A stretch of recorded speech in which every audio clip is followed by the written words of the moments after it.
Now what I'm going to try to do on this video, I'm going to try to take footage from many of the tapes that we already have in inventory and condense down all the modifications, repairs, repaints, anything that might help you in repairing a plane. It comes from many different tapes from many different eras of time, and you'll see probably in some of them I'm a little fatter and a little skinnier and more hair and less teeth or whatever. But anyway, this is just one of the planes that we'll probably be dealing with from time to time. I've replaced bottom blocks, replaced top blocks, whatever, cut flaps, done this, done that, shortened fuselages, whatever. All in an attempt to, and I'll try to explain as much as I can in between the segments. The segments might look a little choppy and from being broken up, taken from so many different videotapes. But the idea is to get information to you that you can possibly use or help in repairing crashed airplanes. That's what this tape is going to be dedicated toward. And this is a brand new tape. This is not the old crash repair tape that was half fly-in sequences. This is an all new tape. So I hope you can get some information from this that'll really be a big help. And if there's anybody out there that's never crashed a plane, God bless you.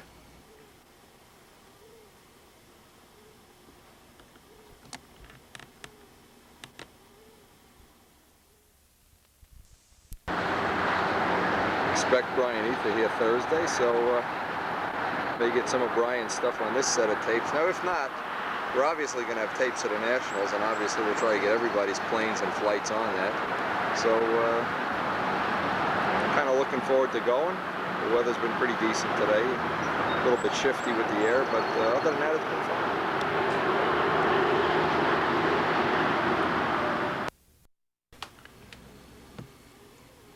Now I showed just a few minutes of the yellow plane so you could get an idea of what it looked like when it went to the Nats. It was the concourse winner that year in 1992, of course, the original prototype for the Cardinal kit.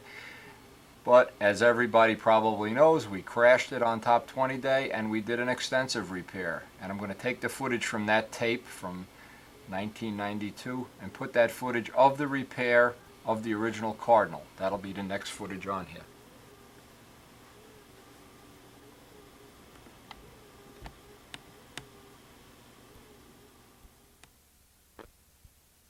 We did win the Concourse Award.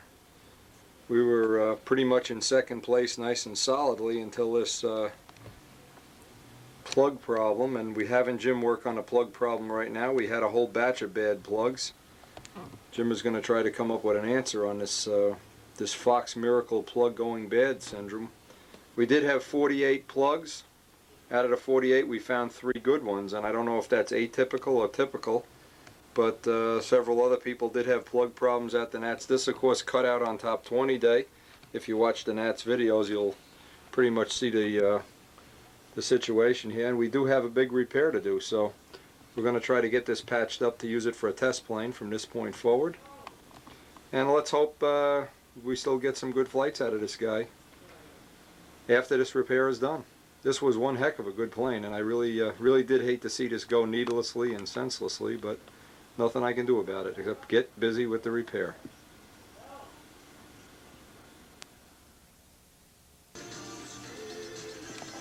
And what we're doing is making just like a jigsaw puzzle out of all the little pieces that we have. Piece together this part of the leading edge. We have to piece together the little parts of the trailing edge. You can see we have quite a bit of little parts here. And it's just a question of fitting them all back. This is the easy wing to do. This is the one that isn't totally broken off.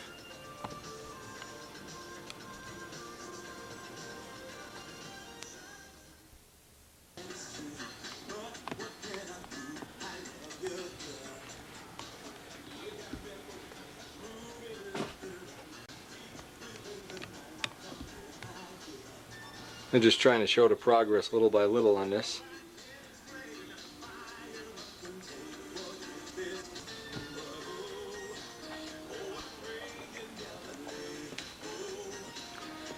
We have to make some little plugs, and what we do is just make a little triangle of balsa and shove it down in there, hot stuff it, and then shave it flat. Plug in these holes much like we did on Craig Gunder's plane. Then of course we have to find get the alignment and glue up the outboard wing.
And you notice you can just plug this, shove pieces of balsa down in any of the holes, pieces that are missing. This is all rough. Main thing is to get it super solid.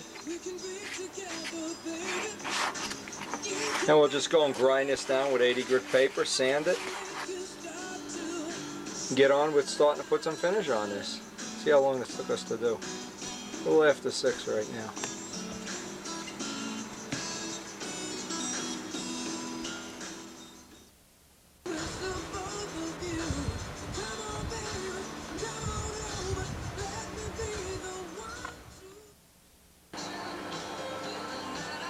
And this is about all we can do for the first day. We have most of the leading edge flattened out. This one we had to go over twice with some extra DAP. Got a bay out here that had a hole in it.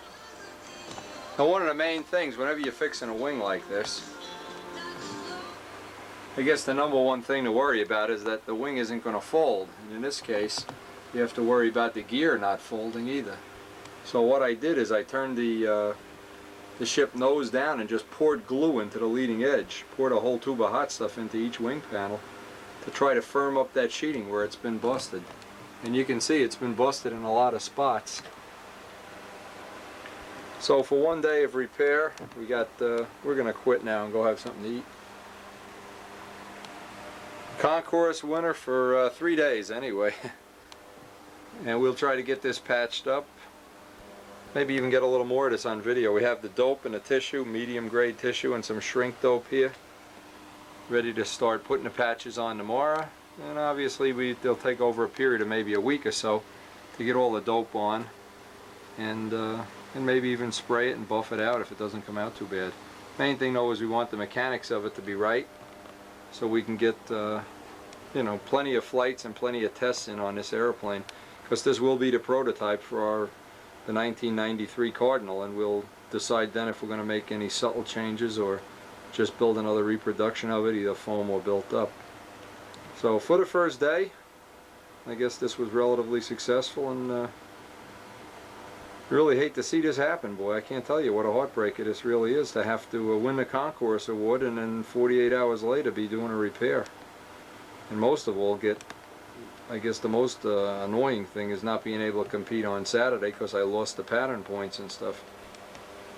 Probably would have been second in the circle, so I definitely would have made the top 5. But anyway, that's all water under the dam, and we hope you picked up some ideas on or some inspiration on fixing these things when they break, and they do break regularly. Just knowing that you can fix them is usually worth something. So, all right, go have some dinner.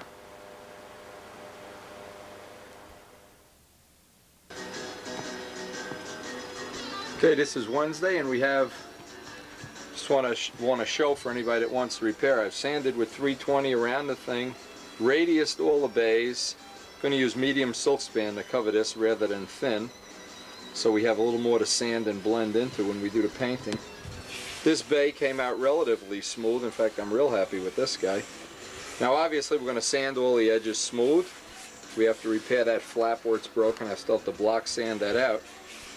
The other step then is we're going to put at least 5 coats of clear dope on here. So this becomes very rigid and hard because we don't have real structure here. The wood has cracks and breaks. And it'll give us a lot more material to sand into. The little bit extra weight won't mean anything on this job. This plane is too light anyway. Make sure all the edges are radius, just like you would do any open base structure, standard procedure.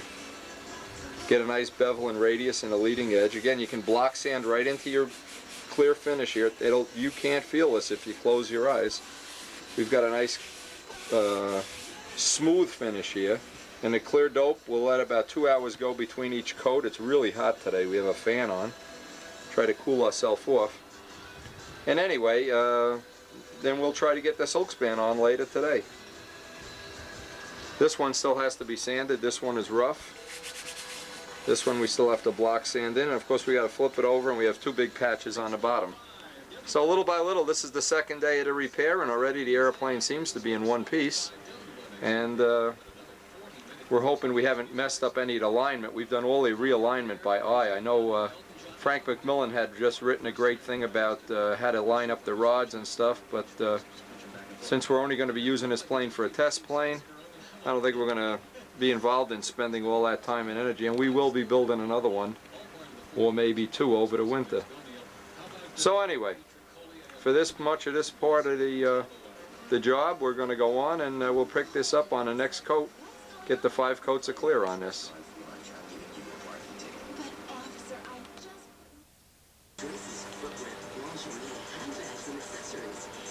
Now, one of the things we did have from the plane hitting the ground, we had a big chunk taken out of the tip here.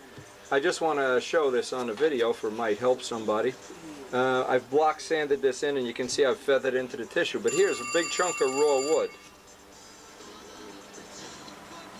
Now this is another area. What we're going to do is just rub some thick hot stuff on here with a paper towel to firm up the wood.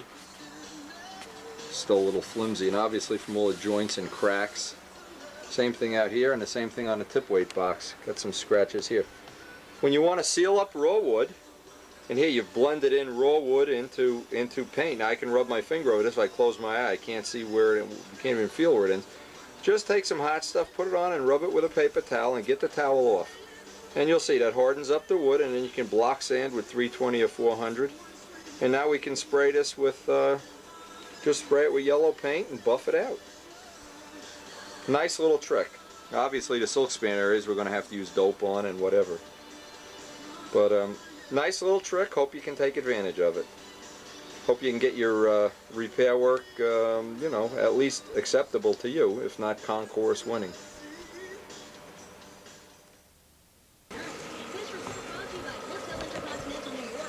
So we've laid out the tissue here first, laid out the patch, attached it with clear, obviously. We're going to let the clear dry probably for an hour or so, and it's so hot outside, it's up in the 90s. We'll probably just take this and put it in the sun, let this tissue dry up, and then we'll shrink the tissue with Windex. Shrinking the tissue with Windex will clean that all up and tighten it up, and then put on 2 coats of shrink dope, and obviously make sure they're shrink dope and not normal dope.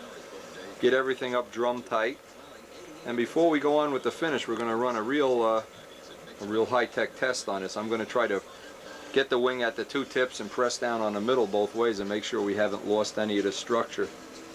What the structure is, we've created a stress riser somewhere in this thing.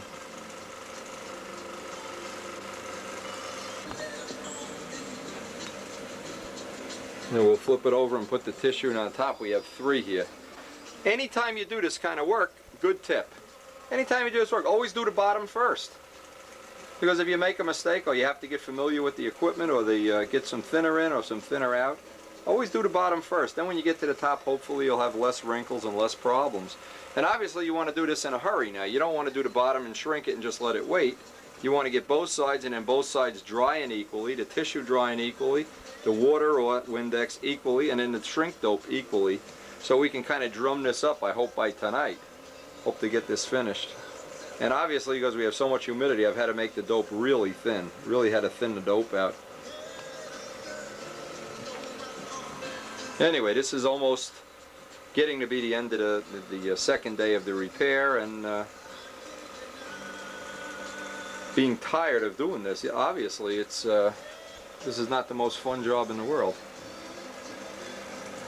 But you'll live to fly again, and we'll learn some stuff on this that. Obviously we'll put into the 93 Cardinal, and then hopefully each year upgrade this design a little bit, and by having 2 of them now, Dave's and mine, we can kind of see at what weight they fly the best, and what CG location, and obviously test different motors and pipes, which is one of the things I want to do.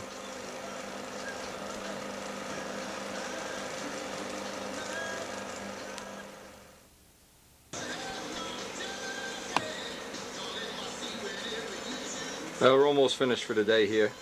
Almost time to leave for the home. And we got the tissue on. And I shot a little bit of Windex on it to try to let it dry up. When it dries, I'll give it about 15, you can see the wrinkles in it, give it about 15 minutes to dry. Let it drum up, and maybe even get a coat of clear on before we leave for the shop. I got the tip weight box sanded out while we were off camera. And I sanded down the wheel pants and touched up all the little bad spots on the wheel pants. What I'm going to probably do, if I have a little time later, I'm going to take the cowling off. The cowling has Imron on it. Sand the Imron down. get another coat of Imron on it. I'll do the wheel pants and the cowling in Imron. That's usually pretty durable, pretty bulletproof stuff. But I'm not going to do the rest of the plane in Imron. Just going to do the wheel pants and the cowl. One thing about doing the cowling in Imron, you don't get any fuel. You can just pour fuel right on the cowling. It won't even matter. And what I'll probably do is, while we're waiting for some of these coats to dry, I'll pull out the header and the pipe, take the header over and get it blue anodized to match the canopy. So, got a little thing. We'll pretty this guy up. We'll get him back flying.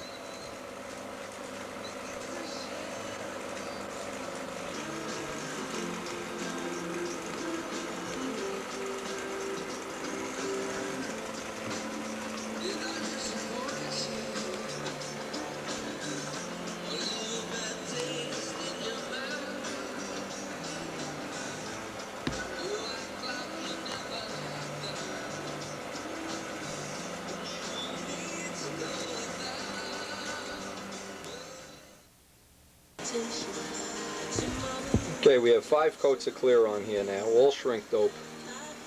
We hit this with a hairdryer very gingerly, just to get it to dry up a little faster, trying to move along on this repair.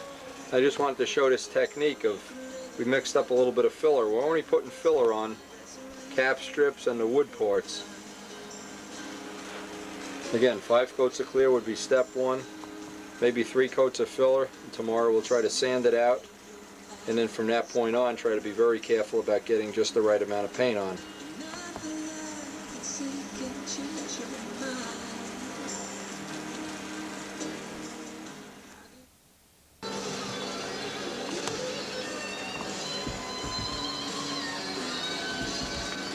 Alright, time to go home. We got all the filler on. You notice how the filler goes out over the edge on this? Just like as if you were building a plane. Another 5 coats of dope on this. Force dried with a hairdryer, even though that's not a great idea. And we'll pick up on this repair tomorrow, or the next day we do get to work on it.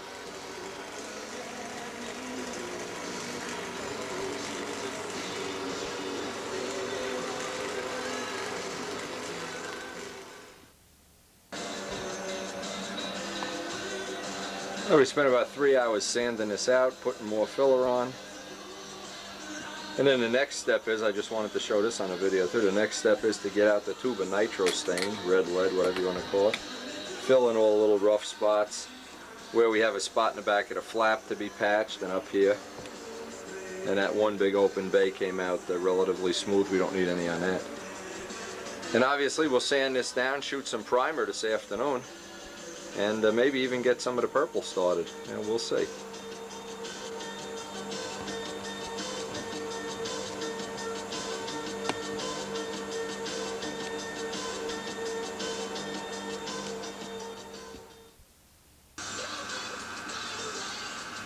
Now we got the first coat of auto primer on one side.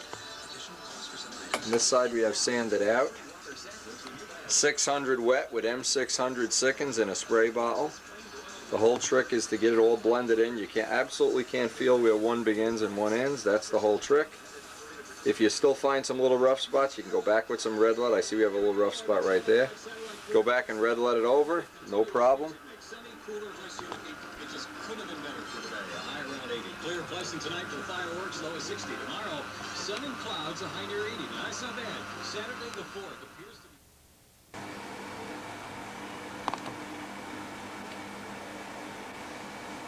be... Well, we're getting ready to go over the 4th of July celebration. This is about all we're going to do tonight. We did get it masked off. We did get a coat of silver on, so that's one step. Now we'll let this dry overnight. We're going to reshoot the purple and the blue, and probably do away with the lettering altogether, just to expedite this, since this is only going to be a test plane from this point on. But it looks like the repair, very ironic that the repair on the bottom did not come out well, and the repair on the top looks halfway decent. Usually whenever you have a problem, it'll always be on the top, almost invariably. So right now we're real happy with the way this looks like it's going to work out. We'll let it dry overnight. And actually, we won't even be able to work on this until Monday again, because we have commitments, family commitments for the weekend. So we'll start back on the trim Monday, and maybe by the end of next week, middle or end of next week, we'll be ready to put the stuff back in. We got the header out being anodized right now. Have another coat of resin to seal up the old pipe. Still have to put some clear Imron on the wheel pants and cowl, and we still have to do some work on a tip weight box, but the repair is moving right along.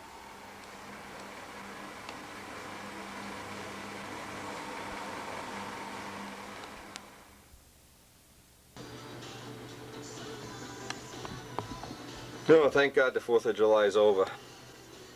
Anyway, we're trying to make a little bit of a change to the way the trim was so we don't have to go back and block out all the letters, which was really a monumental job doing all the, there's about 8-10 different colors in the way the letters were. All the fogging and masking and back masking and mixing metallics and whatever. So we're not going to do lettering, we're probably going to do some kind of letraset lettering, and we'll just make this bar across the back, a little alteration to the trim scheme, and we're going to make it candy blue to kind of blend in with the canopy.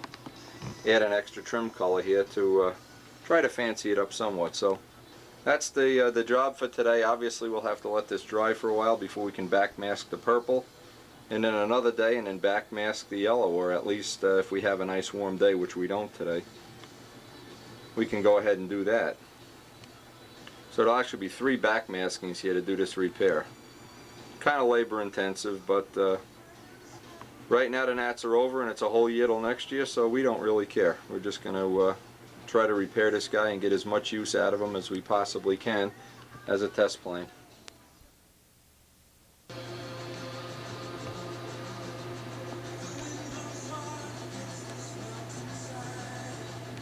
Okay, we got the first color of candy blue on. Obviously got to let this dry now for a while. If it was a little bit sunnier out, we'd put this out in the sun to dry, but I'm certainly not going to try that today. It looks like rain. Anyway, first color's on, then we'll go on to doing some of the other little peripheral work. Now one of the things we did do, we took the cowling, recoated it with Imron, took the wheel pants, put another nice coat of Imron on your wheel pants, and we have the box of stuff, recoated the pipe, another coat of epoxy to seal up all the pinholes from about say 700 flights that are on this pipe now. There's a couple other little parts in here we're going to try to touch up. We want to touch up the gear blocks. We're going to take the tail weight, the solder that we had wrapped on a tail wheel, and permanently mount it inside the body in a little hatch. So we got plenty of stuff to keep us busy for the rest of the day here.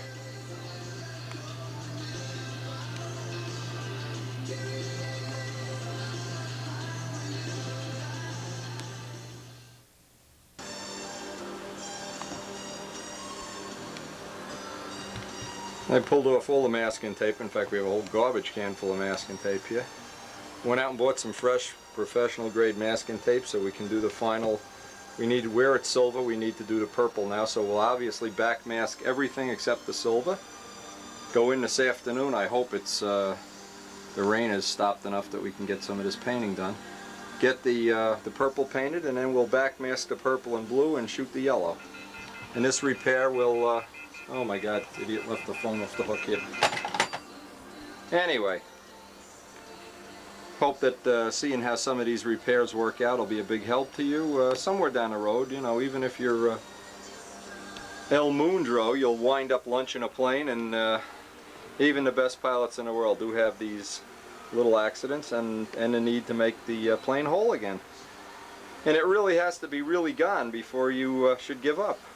I hope that's one of the things you're going to get from seeing this repair, is knowing that you too can, with a little patience and a little, maybe a few phone calls down to El Mundro, you'll have the technology to put one of these guys back together and save yourself a whole winter. In this case, this plane could not be replaced because I used up the only good wood I had when I built it.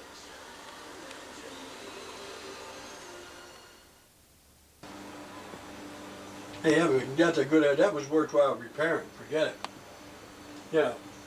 Now can you imagine this? John DeTavio is here criticizing my repair. Can you imagine? He says this looks a little sloppy.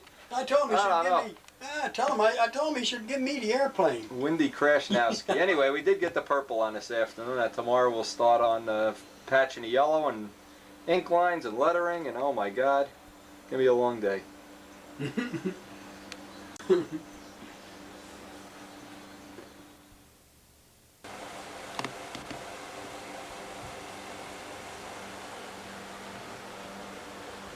Now we've got this purple roughed in, the blue roughed in. We still have to shoot the yellow on the leading edge.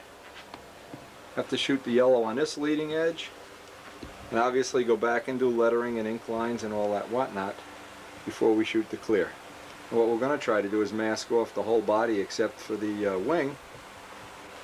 And put on maybe 6 or 8 coats of clear. And start knocking it down as soon as we can. Got a nice warm day, so we probably will get some of this done today. But we'll back mask now and shoot the yellow. Can you believe Barbarella's on TV? I gotta watch that while I'm repairing a plane. Barbarella.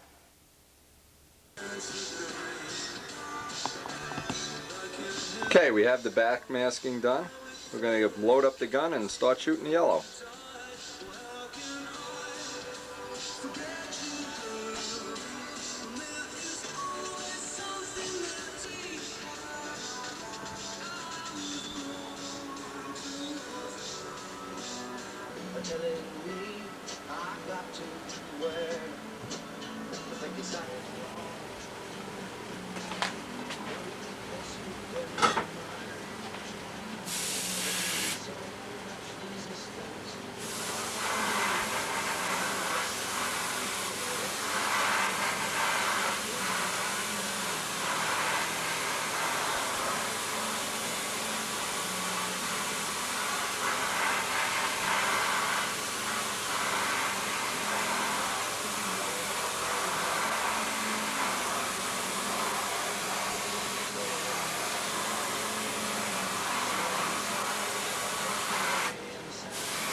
Now, I just wanted to show, the purpose of showing that is that you don't have to mask off the whole plane. You really only have to mask about 6 inches from where you're spraying. And the other purpose of this whole thing, now that we have the yellow on here, and obviously it's still kind of rough till we get it feathered in with the clear. The purpose of this whole thing is when you want to touch up a plane, obviously you want to sand it with M600, the seconds. And obviously the other thing that you want to do is back mask off as much as you can. Now if you get a little overspray, you'll see up on the nose right about here we have some overspray. When the job is done, we'll compound it out. We're going to compound it anyway. Somebody that was helping me the other day, I won't mention any names, but they put their fingerprint right in the back here with wet paint on their hand. That'll compound right off. And we'll compound off all the dust and stuff that's on the tail. Don't get all nervous about it. There's plenty of oil and wax on the rest of the plane. And when we buff it out, we're going to want to buff the whole thing out anyway.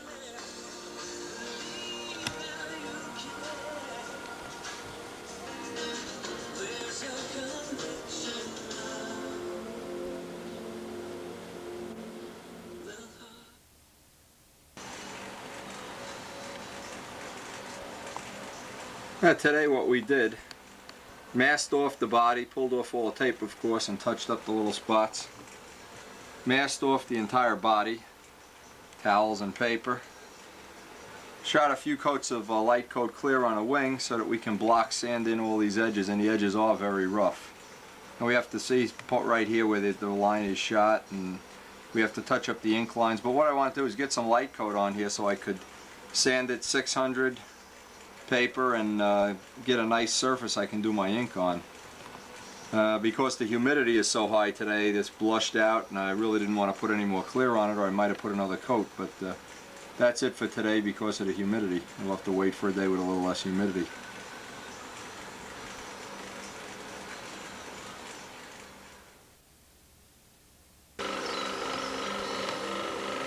And then the next step in its repair, obviously, is we're going to dig in. We're going to go get some 600 paper and try to block sand this whole wing out, everything that we sprayed yesterday. You can see some of the bad spots have come through the silver. We're going to flatten this all out. Now pretty much you can't feel any of the lines. So this step will just be to flatten everything out. And there was too much humidity in there. You can see the paint has dried kind of dull and fuzzy. But we want to get rid of the edges and lines, and we want it to seal up. This one is particularly bad back here. And then we'll do with an ink pen is trying to hide the lines here. So that'll be this afternoon's thing, and block sanding this out now with Sickens M600 is the ticket. We're going to be using M600 in a Windex bottle. Hold on, got to get the phone. What we're going to do is take some 600 sandpaper, 600 wet and dry, and some of the Sickens. And the Sickens is put in a Windex bottle so we can conveniently spray it on and just go sanding.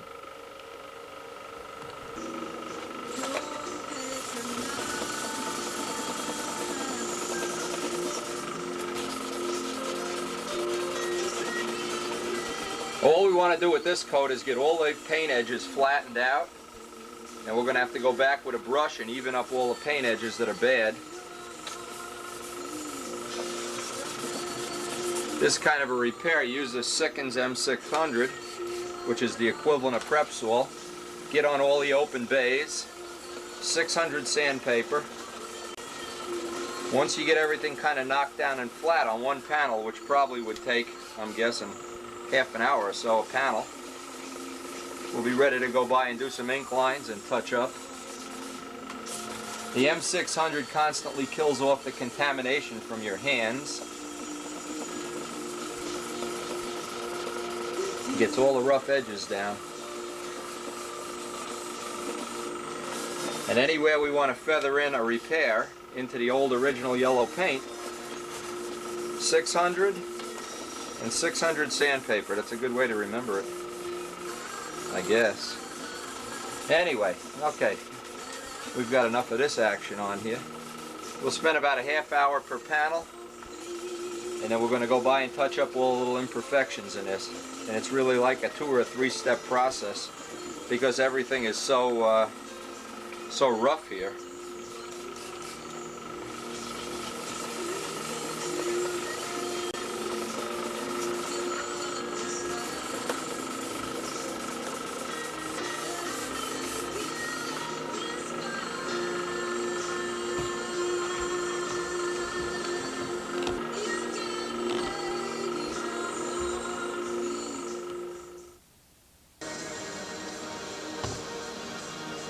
Now this morning all we did was spray on a little more clear, spray it on nice and dry.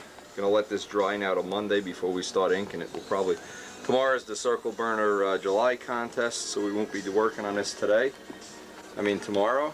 We're gonna go up to Club Field and see if we can help them mow the grass and stuff.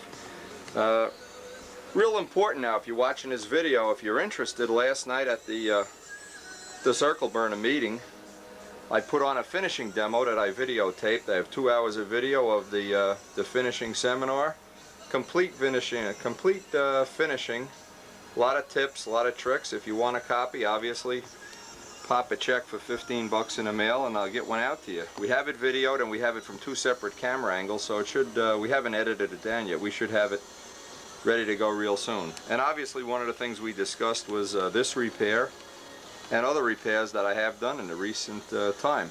So if you're interested in that video, get a copy of it. You know, obviously just tell me you want the finishing forum, finishing seminar, I don't know what I'm even going to call it yet.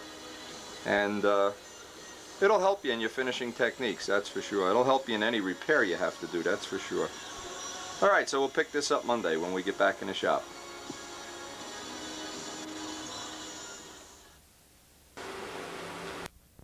We're going to try to assemble this guy as soon as the Imron cures off. We did shoot the final top coat of clear with Imron, and it'll be interesting to see, since it's over 90 degrees out there, how long it's going to take to dry up.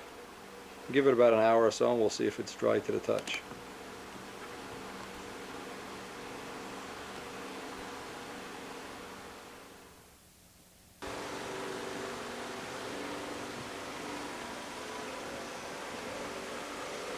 Now the paint is a little bit dry to the touch, but certainly not going to push the issue here. It's a nice warm day. This should dry up real soon. We'll let this dry up and we'll probably come back tomorrow, pull the paper off. The gloss is acceptable, but I don't want to wind up putting fingerprints in this thing now.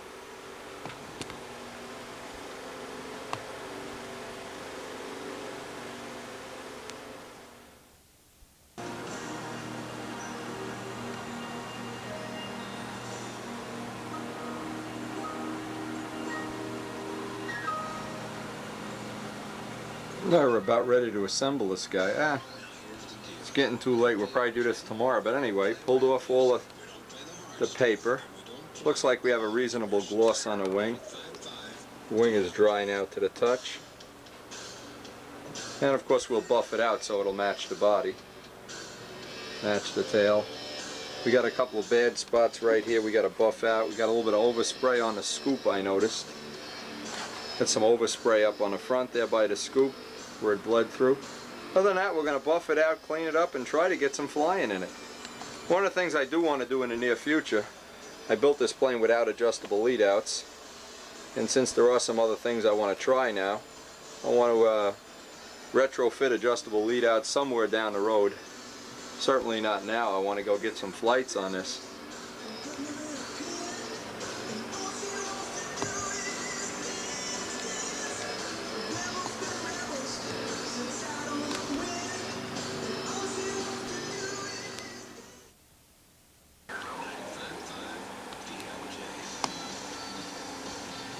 Well, the only thing left on this repair now is going to be to buff out the top of the wing a little bit. Have some dust in the Imron, of course, which you always have. This repair added about 5 ounces, and we're dying to get out and see if we can, I don't know, just hope we get some flying on this guy.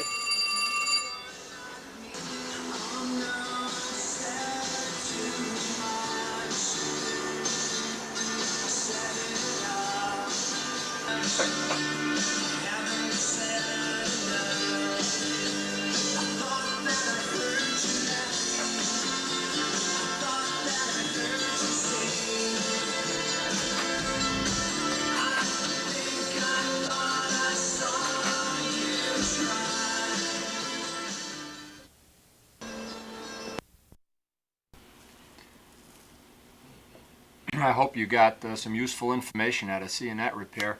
Now, one of the things we've done with all of these planes is retrofit motors. We've gone from having 60s to 51s to 46s to 40s to who knows, Russian motors, German motors, whatever. And in doing so, it requires a little bit of modification of the plane. When we switched the planes over to pipe planes and did extensive testing, and of course we basically have retrofit them all back to 60s, it required some paint repair and some fitting and some different things that may or may not be of a value to you. And I want to run some of these. A real quick one is the one we did on Tradition. And one we did on this one, if we have room later on, we'll put this on the video too. Retrofitting motors and changing the bottom of the... Now, one of the projects we're going to work on next, we're going to try to get this guy ready for a season as a backup quarterback. And there's a few little repairs we need to do on it, a couple of spots to touch up, similar to the Red Baron. We also want to replace the whole bottom of the airplane. I don't know if you've ever seen the bottom of this, but the bottom really took a beating. We had to replace the tail wheel. Of course, this whole piece in here needs to be repaired and replaced. So we're going to try to just give a little, and this won't be too lengthy, just some little ideas of how to do this. One of the things we're going to do, before we start any repair on this,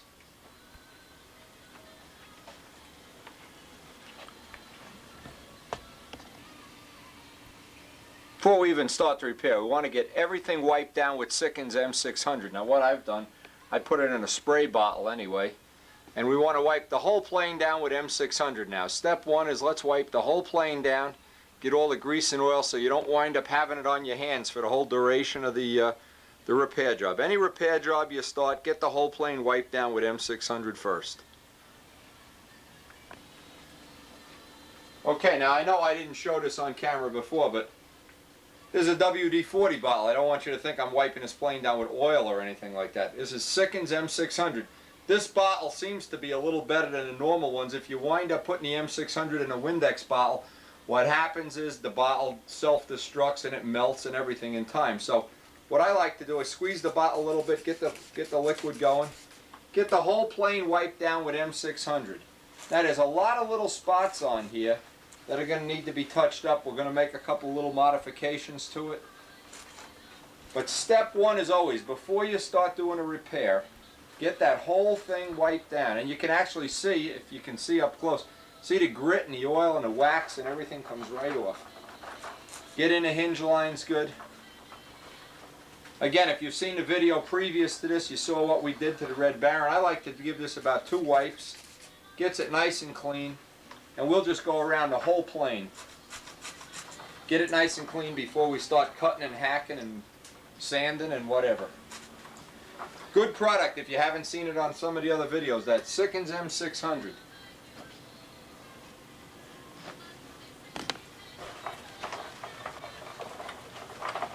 Again, getting the whole plane thoroughly cleaned, what this will allow is we're not going to be picking up the oil with our fingertips and smearing it all over the repair work and all over the parts, the new parts that we're going to be putting on here. Remember, this is a plane that was made in '86, so it's really 6 years old. It's had thousands of flights. And it's because it's a good flying plane, it's worth doing a little maintenance to keep it nice. It's worth just not letting it go down the tubes.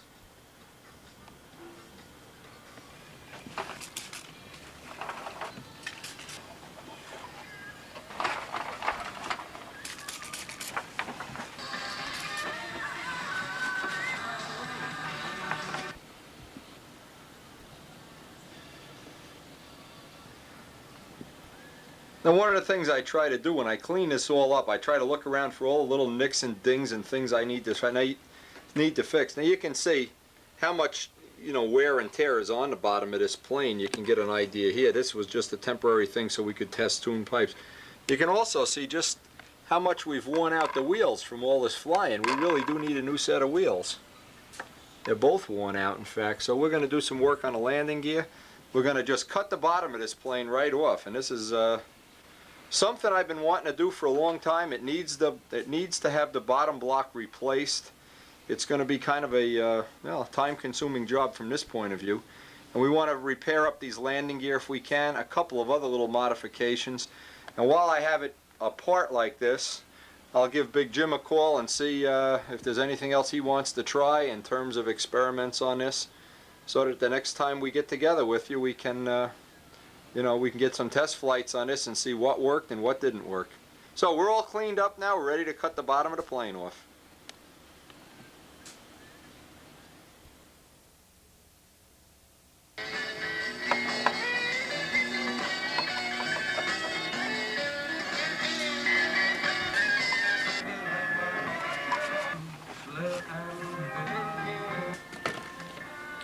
Now before you actually start cutting, I've been trying to use these scalpel blades up that Midgley sent. Always, when you're going to cut like this, use a brand new blade. Now I want to cut right up to the plywood. This plane has plywood doublers. I want to cut right up to the plywood. Well, let's see what it looks like inside. Now as we start cutting, I can see this is perfectly dry in here. No oil got in here at all. Look at this, Giants versus Skins. That was a football game I was watching when I built the plane. Anyway, we're going to continue on and just cut the whole bottom of the plane right off here.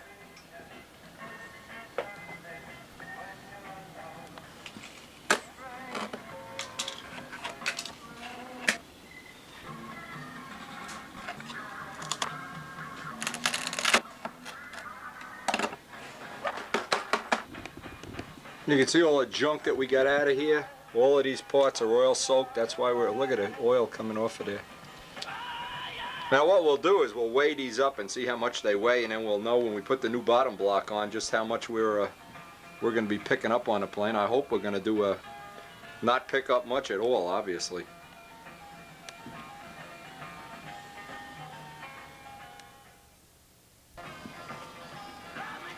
Now, a good trick, when you're going to do a repair on something that's got a lot of oil on it, I'm going to take some baking soda here and just sprinkle it in the back of the plane. In fact, I'm just going to let it just sit in there overnight.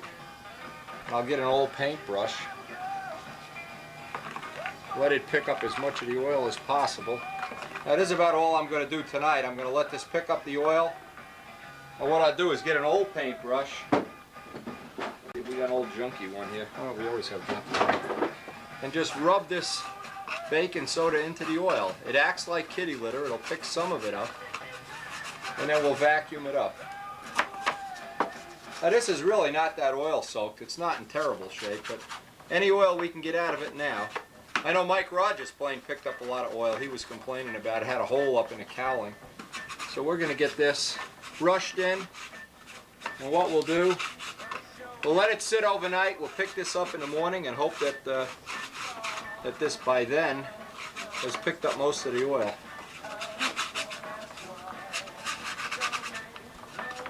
Just grind it right in. We're going to vacuum it right up. The old tradition has a geodetic body, so there's still a lot of strength in it, even without the bottom block. Because we want to get a good bond to the new wood.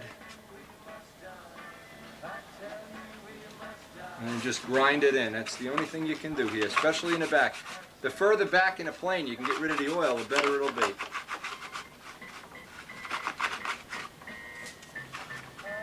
Okay, we're going to let that sit overnight. We'll come back to it in the morning.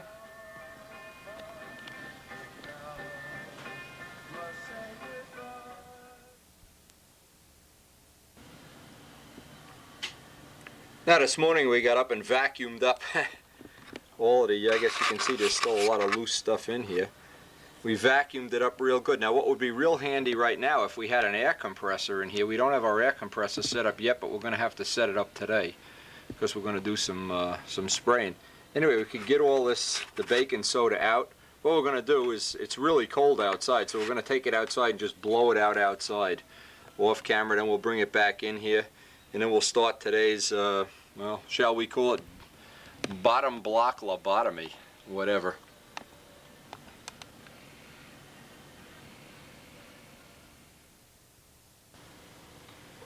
Okay, we're back from blowing all, in fact there's still some in here, even after blowing all this junk out. Anyway, this feels relatively dry now, and the word relative here is important. Now what I've done is I've taken a sanding block, and what I want to do is true up the edge so that we can get a nice fit to the bottom. And it's supposed to be some material called KR2 that works real well too. I don't have it, so I can't either recommend it or tell you to forget about it. We just want to get the surface a little bit trued up here. Let's see if we can get back here a little bit. Get this surface trued up. And then what we're going to do is go through all our wood, try to pick up a reasonable bottom block here. And what I love about using this stuff is it just winds up getting everywhere, but it really does pick the oil out. This thing for all purposes is as dry as you can get it right now. And remember, it's not going to be perfect. It's not going to be like a totally new airplane, but even if you had some extra in there, you could get in with your finger and maybe, in fact I see there's still a little bit here. Get in there maybe with a razor blade. Let's see, I see we have a couple little spots there. Get in with a nice razor and kind of scoop out the junk. Yeah, this seems to be working pretty good. In fact, we broke the razor. Anyway, you do get the junk coming off, and what it is, that's baking soda with oil still soaked on it. So what we'll do some of it off camera here so this doesn't get to be too lengthy. Not when I'll make a project out of this. Oh, I put the blade on backwards. Anyway, what we'll try to do is get in here and just easily scrape out some of the material. And you can see it comes right out. It's not a problem getting it out. Just get it off. And that's baking soda with oil already soaked up in it. Hey, here's a good little tip. I just took as a number 26 blade, and instead of using the point, I'm using the back of it. And it's getting the baking soda right off the wood. In fact, it's really taking a nice chunk of the junk right off of here. And this is one of the problems you have when you have a body that has a leak in it or you want to get a repair on it, this is a tip that's worth its weight in gold. Get in there with a 26 blade, the back of it, not the sharp side. That's really working well. I can get that right out. Now you can see, now I can touch raw wood here, and I'll do the same thing. In fact, I'll do this off camera. I can just keep scraping away here. You don't want to make the body too thin inside, that's for sure.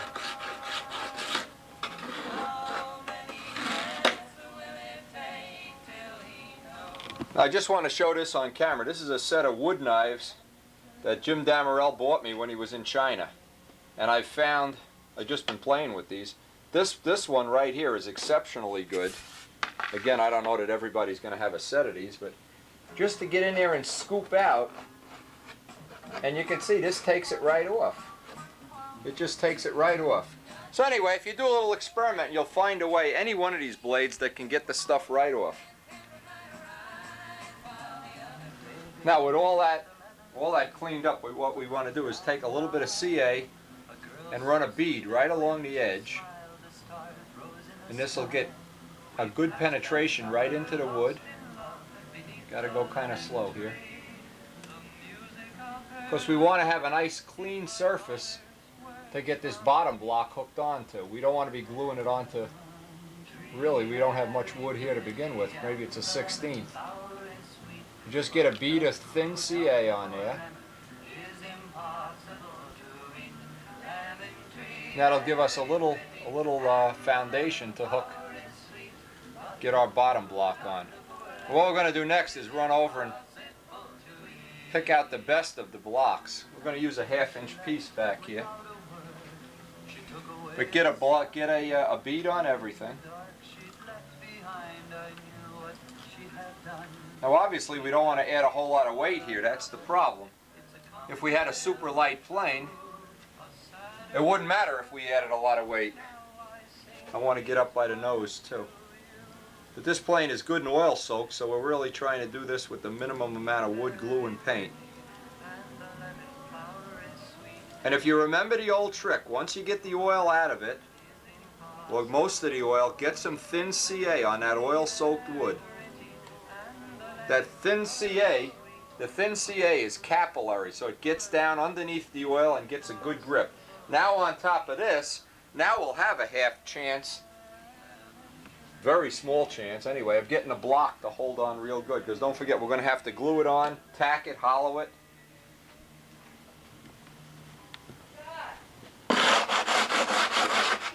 Alright, now all I have to do here is I have to get this, that I have a good surface, a nice true surface to glue the block to. Get a little bit of sanding with the block in here. We're pretty much ready to put the block on. The next step is we're going to fit up this block. You have to cut a little notch. You have to bring it right up to the landing gear notch. Cut a little notch for the tail wheel.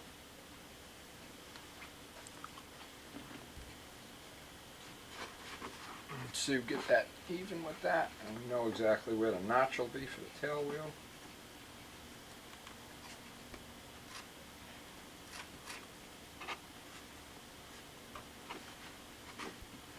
Okay, the next step will be get that tacked into position. Oh, well, before we even tack it in, let me get over here. Before we even tack it in, let's cut that notch for the tail wheel and then trace it out. We can lop off all the extra wood. We can get the profile shape of that done right now.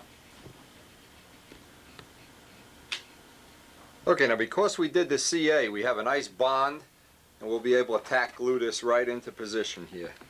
So what we're going to do is just get this on here, trace it out with a pen, get the shape that we want to have, and then we'll cut the rest off with the jigsaw so we don't have to carve that much once it's in position. And obviously we'll put a little extension on the rudder here with a separate piece of wood.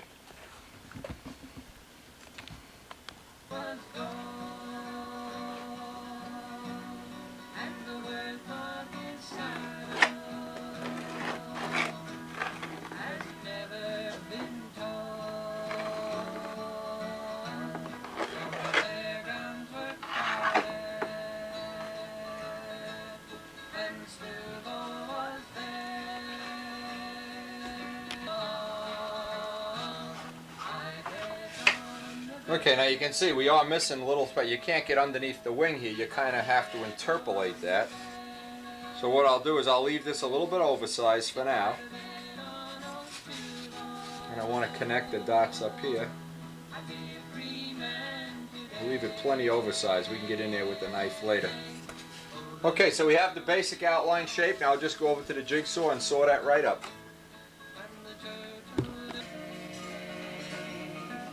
Now we left it, you can see we left it plenty oversized. The next step is just going to get this tack glued in position with a little bit of CA. Make sure it isn't hanging over one way or the other. And because now you're gluing into CA, it won't really be a problem.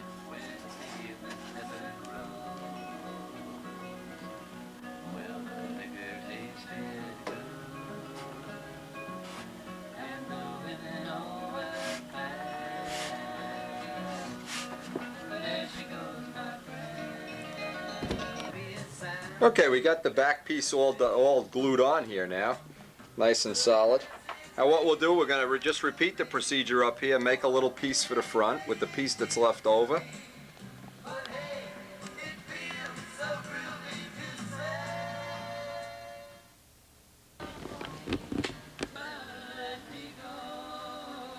Alright, we have a rough cut now on just the block, and we're going to start trimming that in the same as the back piece.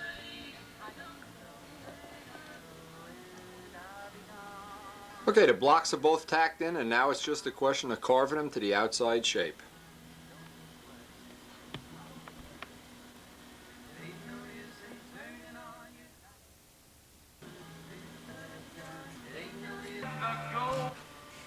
You know, that's after a while, feedback.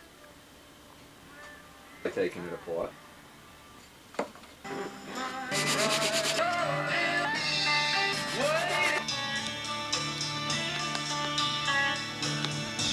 Now we have the front kind of roughed in now, and we're just going to repeat on the back. We'll put a lot of this on video. Just going to repeat a rough carving at the back of the block.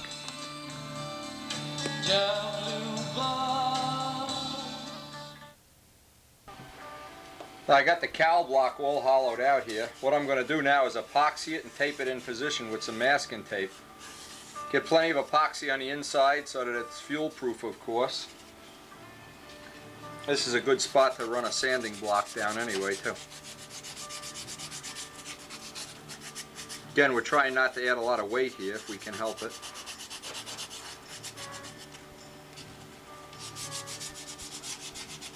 But for sure now we want to use some epoxy to put this on for the permanent, you know, it's going to be on there for hopefully forever anyway.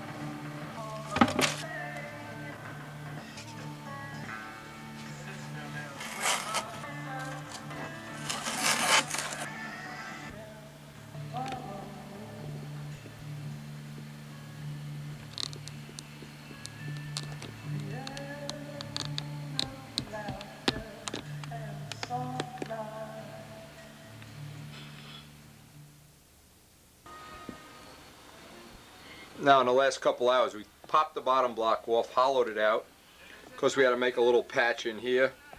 We pulled a little piece of this wood back here that was oil soaked off, made a little patch. Now that's one of the things I talked about on a video before, how to make a plug. We're going to try to kind of blend this in and get a little better shape back there. We got this nice and thin, you can just press it down with your finger.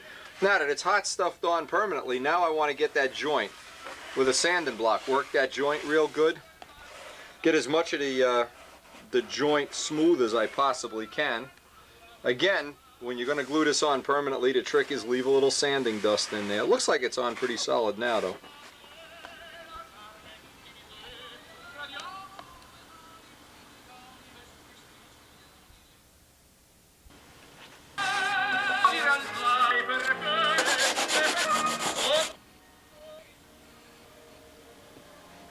Alright, the next phase of the job is we're going to spend about a half an hour or so with some 320 paper. We'll do it off camera and just smooth sand this in there. Remember, we're going from a joint that's very hard. Paint surfaces are hard. Wood is soft, so we want to blend that in as well as we can. And then what we're going to do is overlap the paint out onto the hard surface so we can get that edge as good as possible. And remember, one of the primary things here we're trying not to add a lot of weight here. This plane is already heavy enough. And George Ventrini was just here, and he said one of the things that works real good to remove oil, it's too late to try it now, one of the things that works real well to remove oil is lighter fluid. So I'll try that on one of the next projects, but thanks to George for that tip. And of course, he's done a lot of real good repairs.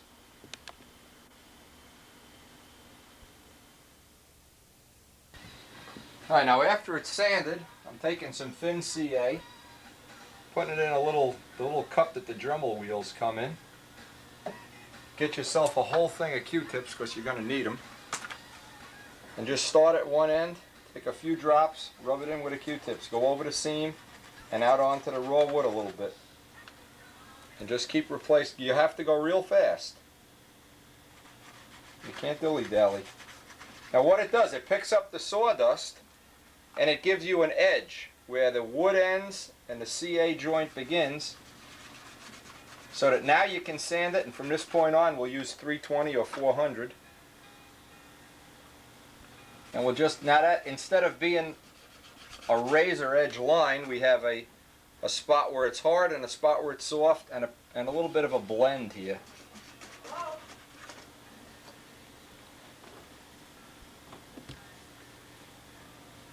And the idea is to get a spot where you don't have a direct line, where the wood is soft, the material's hard, and you always have that ridge. Otherwise you're going to sand forever and you'll never get a nice neat where one ends and one begins. Any repair, you have to be able to get both surfaces hard before you finalize the fits. And again, I'm not going for some kind of concourse finish here. What I am going for is a fuel-proof, decent looking finish. We're all really hoping we can get one more year out of this guy. And then we'll give him the Midgley. And you can say I said that on camera. Of course, Midgley will have to give me his paycheck for the next year, but that's okay too. Okay, now we just let that kick off without kicker. Let it kick off and we'll go work on the nose for a while. Okay, now while that's drying, we'll get some of this tape off the nose, the epoxy. We did this with 5-minute epoxy, so it should be pretty quick. And now what we'll do is we'll get the sanding done, block sand this in, and we'll hot stuff the edges, harden it up as best we can. If you wanted to do a really super duper duper job, you could take the engine out and all that stuff, but this plane is so old, really not looking to make a kind. In fact, it already has been a concourse winner, so who cares? This plane will live. Let's hope we get another season out of it. Okay, now we're going to sand. Let's get that. Going to sand that edge down, harden it all up. Feels pretty good right now. Oh, one other trick. What I've been doing, maybe I forgot to put this on camera, is when you sand and you sand into the paint, it comes off on the sand. Just keep throwing it away. You got to throw away 50, 60 sheets of paper, because as you're sanding, it picks up the paint. This is just some of it. I have the whole load of it over here from just sand. Just keep throwing it away. Hey, it's expensive, but it's the only way you're going to get the job done. You certainly threw our package of Q-tips here already anyway. All right, the rest of this is going to be just sanding and filling over and over until we get these fits just right.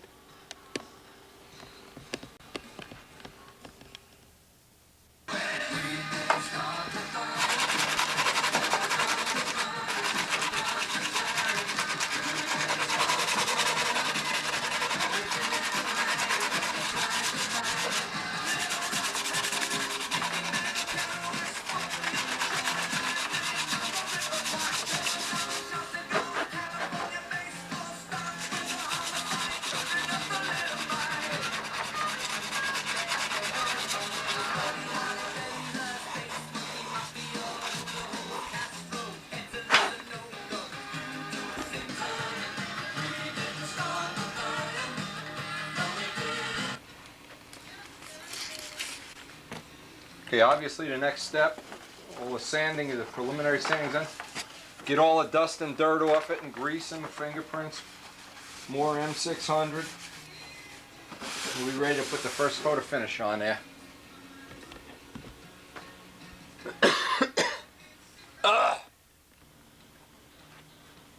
Now, in laying out the tape here, keep in mind, Frost King tape, not so good for this. What we're trying to do is we want to go through a bunch of the tape that we have and find a roll that has the stickiest glue. The best way to do that is go try to find a roll of tape that's 10 years old. The real sticky glue, otherwise it's not going to stick to this finish here. So we're going to go through a bunch of this tape, figure out which is the stickiest so we can lay out the paint line. Now what we did is we checked out a bunch of different rolls of tape here to find the stickiest one that we can. And we haven't really made a decision here yet. Some of this real old tape, as tape gets older, it seems to get stickier and stickier. I had a real old roll. Now I have a roll of this striping tape that comes apart in stripes. I remember this was super sticky. So again, oh yeah, this is the real McCoy here. Anyway, I'm going to try a couple of these off camera. See which one is the stickiest. This is too old. This is dried out. Which one I could lay out the tape line with the most effectively. Now it looks like, at least with the little test that I've done, it looks like this purple stuff is about the stickiest. You almost can pick the plane. You sure wouldn't want to use this on a new finish. Anyway, we'll give this a little try. See if we can lay out at least the paint edge with this. I don't even know, there's no name on this. It's an off-brand striping tape. Anyway, after trying all the other ones, they're definitely not going to hold on this. You need a real sticky tape. And I got all these Technitape tapes and just trying to figure out whichever one, and in a pinch, if all else fails, you go buy striping tape. And then hope you can get it off when you're done.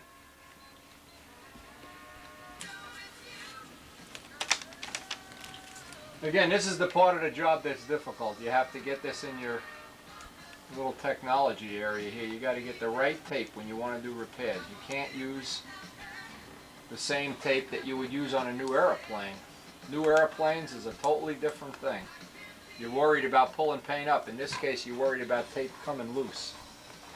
And remember, we're not trying to do a concourse job here. We just want to get a nice even stripe on here. Now what we'll do is, we'll just put the edge with this purple tape. And this is striping tape of some brand. There's no one label on it. I don't even remember what I had this for, a motorcycle paint job or something. Anyway, this will just be our edge, and from this point out we can go with normal 3M tape. Again, just keep in mind what we're trying to do here. We don't want this job to take a year and a half either. You know, we have a lot of other shop projects to work on. We don't want to devote a whole week to doing this. A couple of days, that's it. Hopefully tomorrow or the next day we'll get some of the finish on here. Okay. Now of course we need to mask this off with some kind of 3M tape, but the 3M tape will stick to this real well now. Okay, with all that masked off, we're about ready to put the first coat of clear on. And what we're going to do is put 2 or 3 coats of acrylic clear on here, let it sit overnight, and then tomorrow try to sand it down a little and get some finish on here.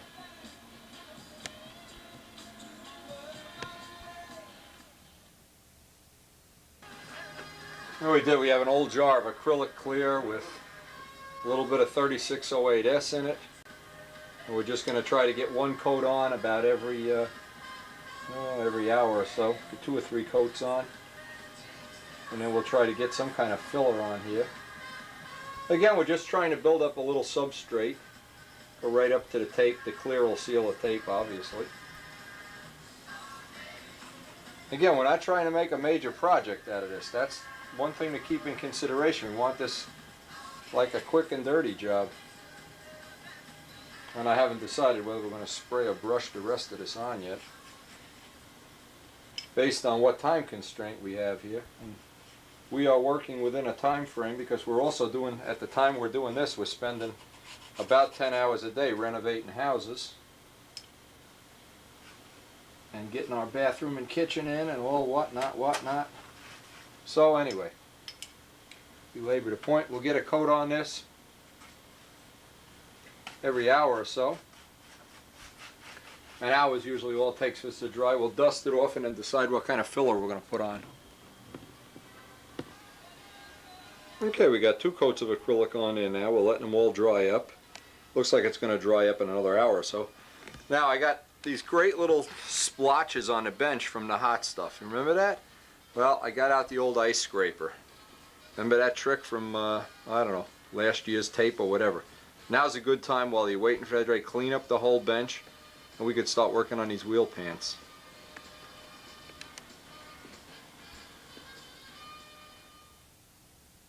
Remember this old tool from last year? It's like a razor blade ice scraper. Well, you have those dots of hot stuff on a table that never come off and chew up the finish. From this point on, we want to keep it nice and neat. This is a good time just to go over the glass table with the old ice scraper. This is a really good tip. Pick one of these up. When I bought this, I don't remember, it was $5 or $6. I was all excited and nervous that it was a lot of money to pay for a tool I wasn't going to use. Well, I really did get my money's worth out of it 1,000,000 times already. A great little tool. From this point on, you want to work off a perfectly clean glass table to do the rest of the finishing and sanding, and we can vacuum up now, get that all out of the way. And we'll look forward to tomorrow putting the rest of that finish on. Now while the rest of that acrylic's drying up, we're definitely going to pull these wheel pants apart and replace them, sand them down, and maybe even get a fresh coat of paint on them.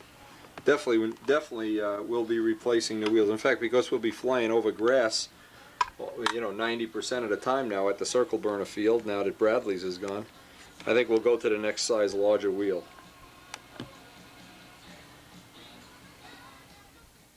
Into this probably 4 or 5 days, and we really do want to expedite this.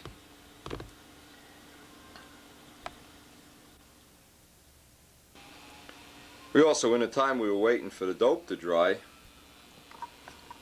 we went and got our new wheels on here, wet sanded this all down with 320, and this is ready now to be refinished also. This really took a beating flying at the circle burner field for last season or so.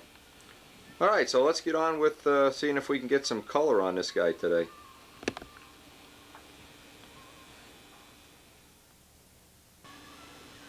Now you can see the acrylic really does leave a nice finish on. Now what we're going to try to do, and we're going to spend a little time today sanding this, trying to get it smooth, but not going through down into the bare wood. Just get enough sanding on this so that we can get the silver on and then get on with the finish.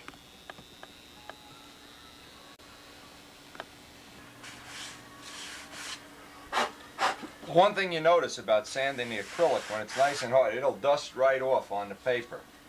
If it balls up, you usually let it dry another day. And what I'm doing is just sanding it dry with 320, sand a little bit. When the paint starts to ball up, just throw the paper away. In sanding this little spot out, we'll probably use maybe 5-10 sheets of sandpaper, I don't know yet. Just keep moving your hand on the sandpaper. So this is still a little soft, it's still balling up. Move it a little bit.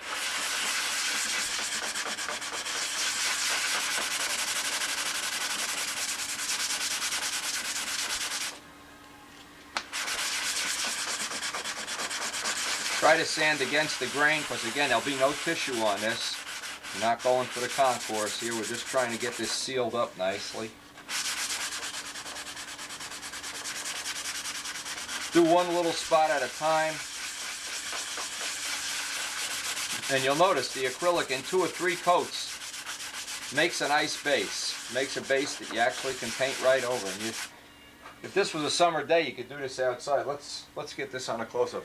You could do this in one day if it was nice and warm out. Too bad it's cold out today. Now you can see what it's just coming right off. And when it balls up like this, we just get rid of the sandpaper. Let's get this up on a macro lens. You do get this balling up, but what happens is, as soon as you get some sand a little while, you can scrape this off with your fingernail, or in my case, I'm just throwing the sandpaper away. I had a couple little spots, little dings I filled in with the vinyl spackle, just so this could get moving along. I don't know if we can get this up close now. But we have a halfway decent base coat here to start our finish on. Well, I'll just finish the rest of this off camera, and we'll mask it off and get ready to start painting. Kind of a nice, quick, neat way to put a little repair on a plane.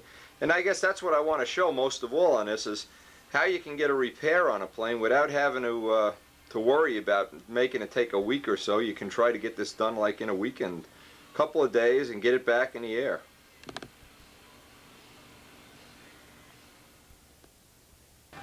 All right, after cleaning it up real good, we're going to get our, I'm sure you've seen this method before, tin foil and tape, a la Walt Prey, mask off. Since we're only painting the bottom of the plane, we can do this in one shot. Now we have our compressor over here, but we don't have it set up in a spray booth environment, so we're going to paint this outside. We're going to have to wait until we get a little bit of weather that we can paint this. But we'll get it all masked off and ready to go. If you haven't seen this method, hey, check out the tapes from last year on the Cardinal Sin. We had a pretty good, even on a tweener, even had some techniques for doing this.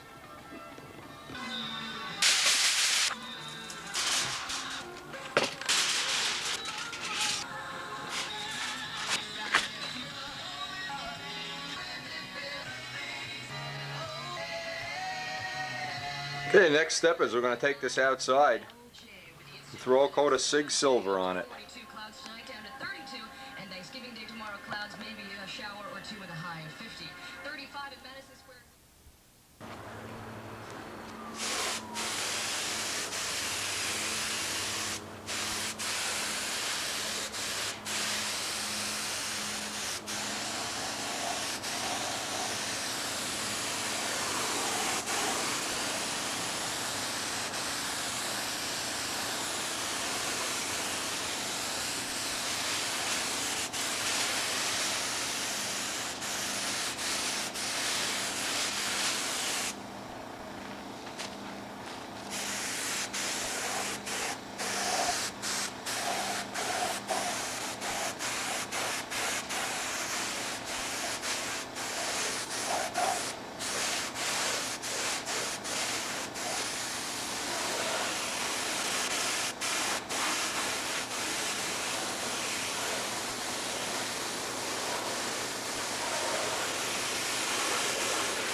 This is our little makeshift. You can see we're up on sawhorses and on foam. It looks like it's going to rain any minute, and we just wanted to get a quick coat of paint on this before it rains. But I guess one of the things you can learn from this is that you really don't need million-dollar equipment to get a job done. This job will do just as well as when we get our spray booth done in the spring or summer, I hope.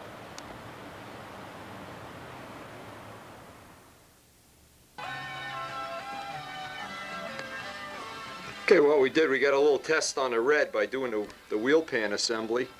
Now we can get over there and go out and do the main frame, of course. Always do the little parts first. And you can see we got kind of a little makeshift area here for spraying up the candy apple and the silver and the whatever. Little makeshift area, but we're very soon going to have ourselves a spray booth.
Now we'll just let this dry up out here for about 10 minutes and we'll bring it back inside. Hey! Hey! Now anytime you spray lacquer like this, a good tip is lacquer, dope, anything except enamel, polyurethane, and epoxy is let the tape dry overnight. We've let this dry overnight and we'll obviously pull off the tape real carefully and try to finish this up tonight. We want to get on with some of our new projects that we've been planning for so long here.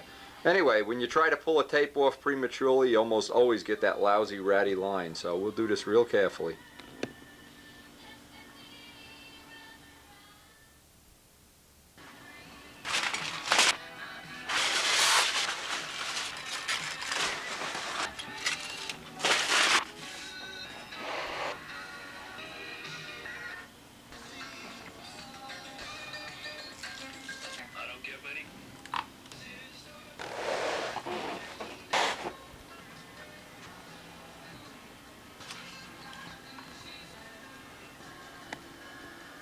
All we're going to do is get the gear shimmed up now just the way we want it, and this project will be finished.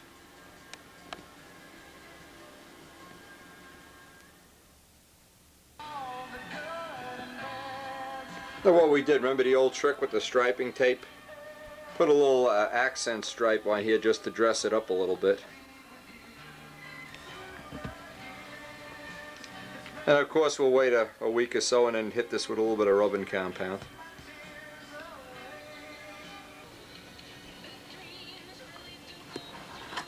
Alright, that little touch-up stripe on that, we're going to put this guy away now. We're finished with him. Put a coat of wax on him and just get ready to get out there and fly. Time to go flying.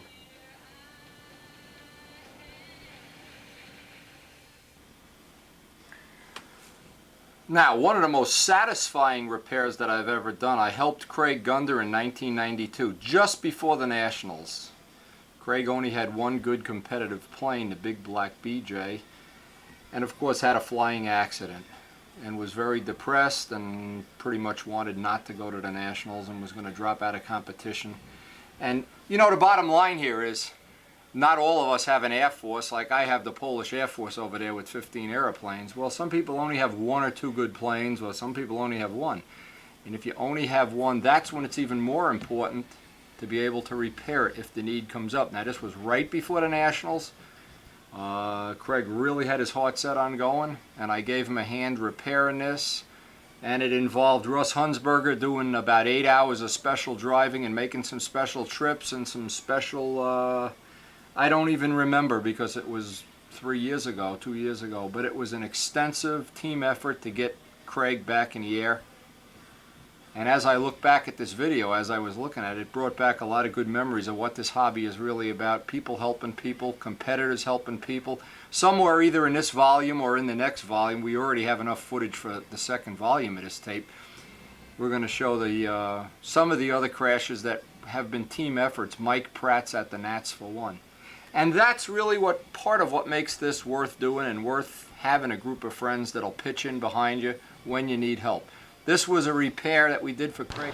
The tail of Craig Gunder's plane out here, baking in the sun with baking the fiberglass cloth. It was in many little pieces. The horn was out, the horn was bent, whole back end was busted off the plane. So letting this glass dry up now, we hope we can, before the day's over anyway, at least have the plane in one piece. We got a team of guys here. Hopefully between all of us we'll get most of the repair work done, and Craig will still be able to fly the Nats.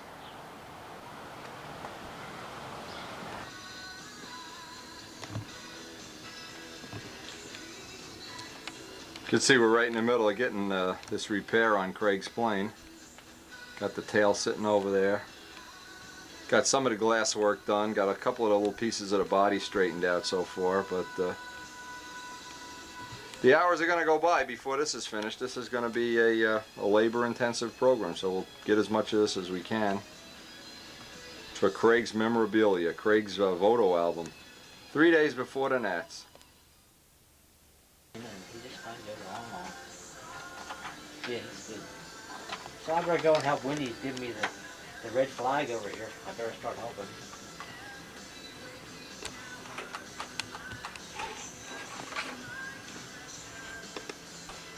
Okay. Are you gonna be around most? I guess we're gonna be here most of the day. I guess we're here for the duration We'll be until here this thing. we're We're gonna put a 51 in and go fly it tonight. Yeah. Don't even tell them. I tell you, Windy flew one flight this morning in that horrendous wind, and I was scored at 580. It was perfect. It was perfect. And poor Jimmy's over there, started getting all blown all over the guy. He's still over there flying when I left. No, Where? Over at, Over at Bradley's. you didn't dig that up yet, huh, Lynn? it takes Not yet. the They're thinking about it though. setup, and plus his front ends aren't built like this. It's a big difference. Big, big, big.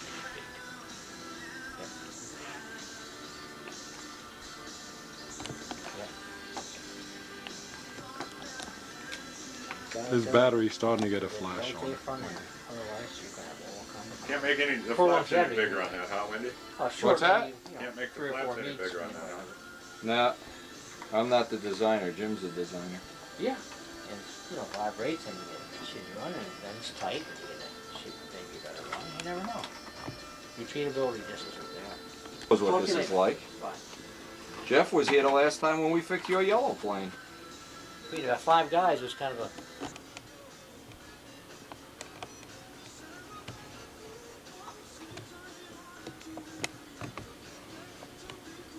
Now we have to make a patch, a new rudder, and plug some of these pieces here.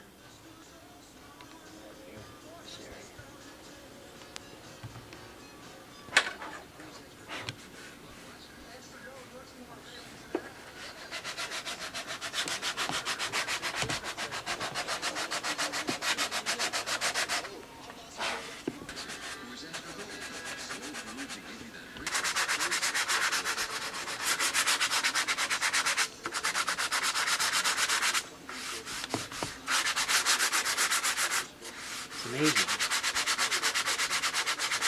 Well, we got all the heavy work done. Now it's just, it's all cosmetic. All the damn The sucker plugs. is lined up good too. All the damn plugs are feeling good. All the plugs are in it good. It's amazing. It's amazing. Let's get as much of the paint off of the back of this as we can. Okay.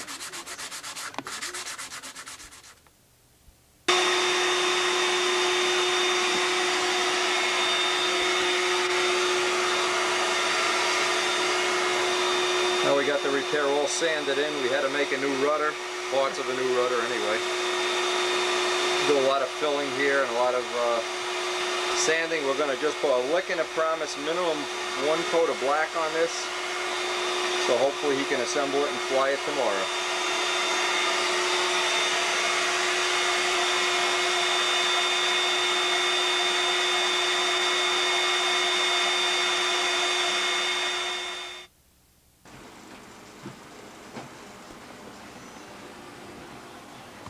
No, there it is in one piece. Total time for repair, 10, 5, 6.5 hours. For 3 men, about an 18-hour repair. Too bad we're not getting paid by the hour here. Anyway, Greg will have this back tonight, and well, I bet she's going to be a happy puppy. It's ready to fly.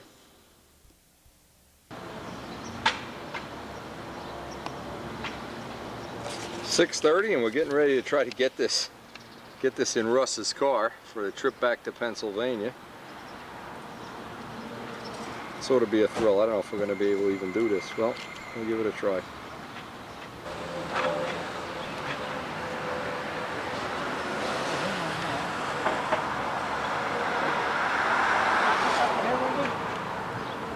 Sure? Can I put something on top of this?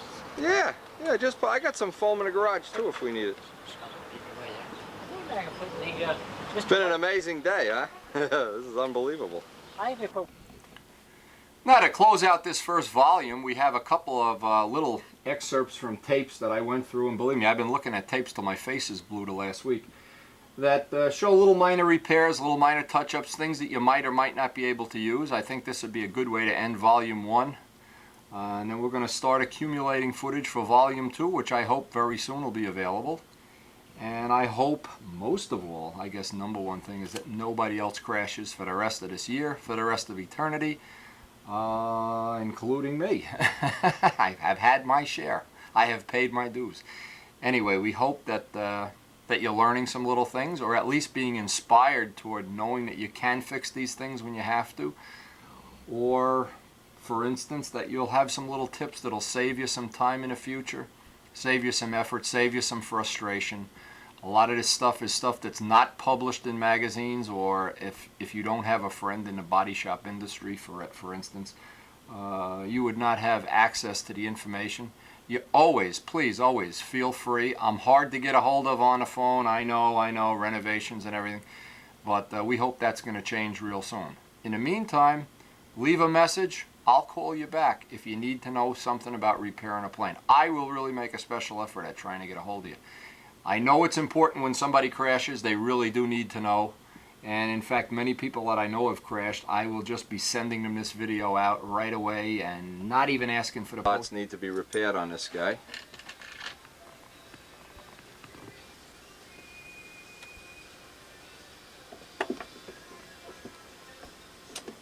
Now the first step in this, obviously, we're going to prep saw everything down, clean this paint up as much as we can. Always a good idea before you're going to do one of these repairs is get the plane degreased as much as possible. In this case, we got to do 2 spots on the bottom of the wing to the candy apple paint, and what do you got, 1 spot on the top block, Russ? One little black spot. 1 spot on the top. So we'll try to get some of this little touch up on video.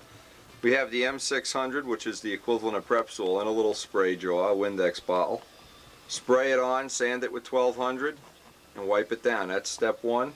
Step 2, get the little tape out, mask off the little edge that we're going to be doing, and then we'll try to mix up the paint, and then that gets to be the difficult part. Get the paint mixed up so it matches. Always a little bit of mix and match there to get the right color. Well, it's on the bottom. That's one break. Okay, now I got Rusty sanding this with the M600 and some 1200 paper, getting it nice and dull, nice and flat. Go right up to the tape. Don't go out over the tape. Get rid of that. What we did, we took a little bit of, let's get this little spot. Put a little bit of red lead in here, and you got to do this in a couple layers. Then we'll block sand this down, block sand that down. That looks pretty good. Coming nice and smooth. Use plenty of that M600. Don't fool with the M600. Don't skip. Keep it wet. And just don't get the edge of the sandpaper. You don't want to get it up under the tape. You kind of straddle both ends. Yeah, you want to keep straddle both sides. You don't want to get the corner of the sandpaper up under the tape. Then you don't get a nice edge. You need to be screwed in. So we'll give ourselves a little time to do this and come back to this in a few minutes. This is a very important part of maintaining a fleet of airplanes, is doing the repair work. And Russ is one of the best at getting the sanding and the little delicate work done. Good employee. Too bad I don't pay him. Coffee and donuts. A box of donuts for 1 wing panel. Anyway, all right, we'll let Russ sand the rest of this out, and we'll start mixing up the paint. That's good. That's good, Wayne. Yeah, just keep at it. All right, after Russ sanded out the whole area, we put on a second coat of red lead here, just to build up the paint surface. We'll let this dry now for about 15 minutes. And then we'll get into, well, we still have to do the top. There's actually 3 spots that are going to be repaired on this plane today. And we're doing the bottom ones first because they're going to have the deepest amount of red lead. Always do the bottom ones first. Then you get your technique down pat. Like anything else, do the bottom first, always. And then while things are working, you get up to speed, you can flip the plane over and the top will be perfect.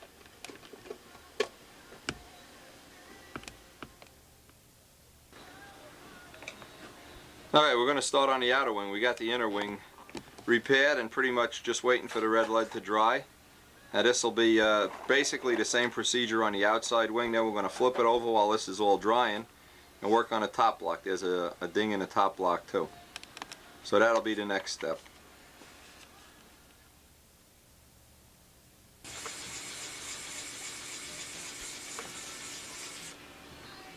Yeah, just keep the area wet. Now watch the technique that Russ is using here.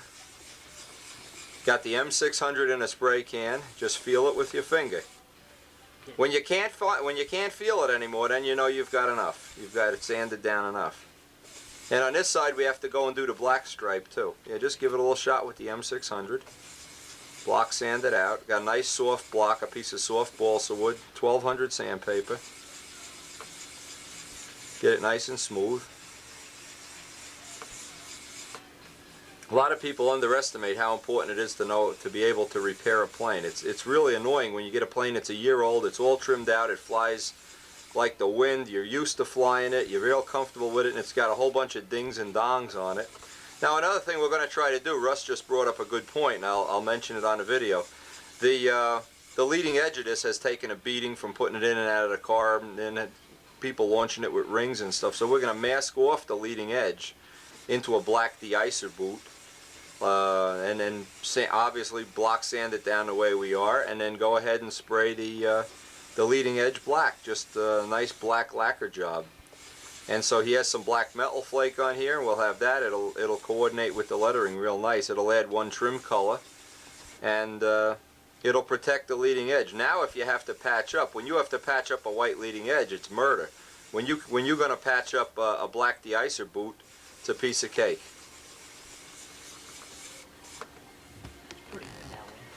Kind of getting down there? Okay, just keep, you got to be able to, that you can't feel it at all before we go and mask it off. Pretty good? Pretty good, yeah. Okay. A little depression here in the black. We may have to. That's all right. Red we don't need. And on silver. Yeah, the little black spot's gonna need another shot of red lead. And here's the black. Okay, Russ is going to put on a second coat. What we're using is a razor blade and nitrostain, and just troweling it on with a razor blade. You can't do nitrostain in one giant gulp. You got to do it in 3 or 4 little layers. See, what's going to happen, Russ, that shrinks down into the paint. In 10 minutes, that'll shrink down, and you'll have to put another, we'll block sand it out and put another little coat on. What this allows you to do, though, is take a plane that's a year old and make it virtually brand new. Even if the worst that could happen is you could sand the whole clear off and put new clear on a plane if you wanted to. Completely redo it. Okay, that's going to dry for a while. Everything else is looking good here. All right, let's start masking it off. We can mask this wing panel off. We got one wing panel masked and ready to go. We're masking off the second one. Just dry it again. Clean it.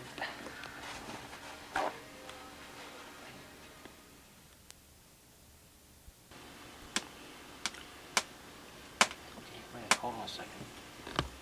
Okay, now one of the things I want to mention this on a video because a lot of people ask this all the time. You cannot sand silver paint. So what we've done here, and Russ is doing the other side while we're talking, is I've covered up the silver as we're sanding it. You do not want to sand silver. You'll always see the scratches in the silver when you put the clear on. What we did is we put a dummy piece of tape out and block sanded this. This is about the 3rd time oh, this is nice. This one come out nice, Russ. Okay, we've block sanded this out. This side is already done. He's going to pull up the dummy silver. This is all sanded smooth. You can't feel it at all. It's like it's not even there. Wipe this down with the prep swall and then put on a new piece of tape. Now the new piece of tape will be actually for the paint. And then we're going to go out, mask off the green first, spray the green while the green's drying. We'll work on the top. So we actually can do this whole repair, including the final coats of paint and everything, in one day. And this will be like a brand new plane when it's finished. It won't be, you won't have any of the scratches or dings or anything. And what this allows them to do now, when we go to Lubbock, this will be the backup plane, but instead of having a backup plane, it's all chewed up and beat up. It's a proven plane. He's got a lot of flights on it. He knows the plane inside out. And it'll be like brand new. You can rebuff it out a week before the Nats, and it'll still be a front row plane, first or second row plane.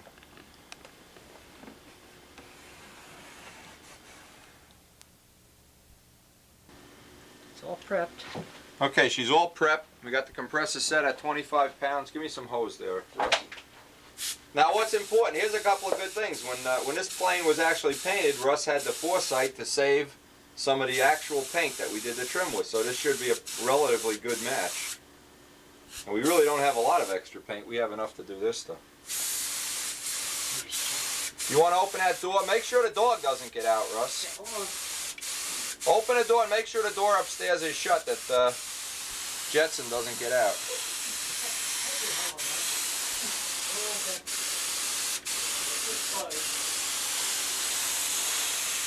Now whenever you're doing a touch-up like this, one of the criteria is not to put the paint on too thick, too fast. Because what'll happen is you'll melt the substrate, the paint underneath it'll melt, and you'll have a mess. That looks like it's going on pretty decent. Let's see if we can get this one done. So you're going to need 2 coats to cover that red lead up, but I want to resilver the whole thing. Now normally if this was candy apple, we'd have to resilver the whole plane. It would be a necessity to resilver it.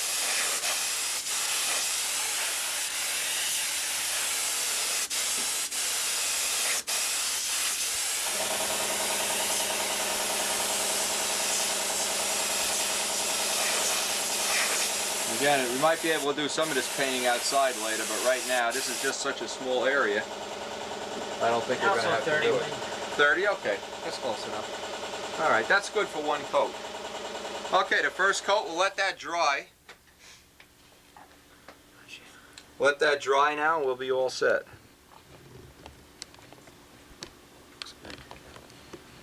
Now rather than putting it on in 1 thick coat, it's better to put it on, wait 15 minutes, put the second coat on. The problem you're always going to run into is if you spray it on too thick or too fast, the thinner's going to go down and you're going to wind up having alligator skin, bubbles, ripples, all kinds. It's going to just soften up the paint underneath. You want to do this as dry as possible. Actually, if we had some, you could use touch-up thinner too. Spot repair thinner, not 3608S. We just don't have any, so we're going to make do with the 3608S. 3613 is. 36.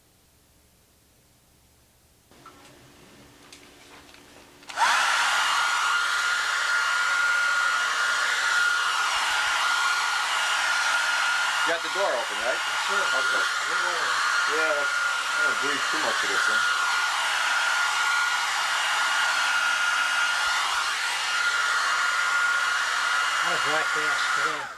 Alright, we don't want to make it too hot. Now that's not a good idea to really make it hot. I just want to get some of this to gas off real quick. Relatively cool day outside. Yeah, that's fine.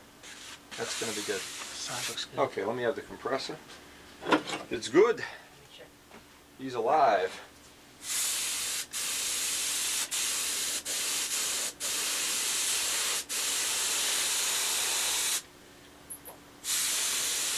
And the reason we have to check the compressor constantly is because I have a leak in the tank.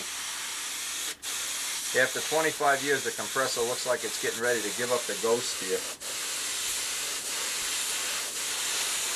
After painting half of the planes on the planet, I guess it's time we let them have a rest. I'm going to bury that one for lunch. Yeah, that's coming out fine. That'll be fine. Yeah, I want to put it on thin like this. I don't want to put it on thick. Now when you buff the bottom of the plane, you'll be able to buff right over this, but there's not going to be a lot of clear on top of it, so you just buff it nice and easy, you know, don't go crazy on it.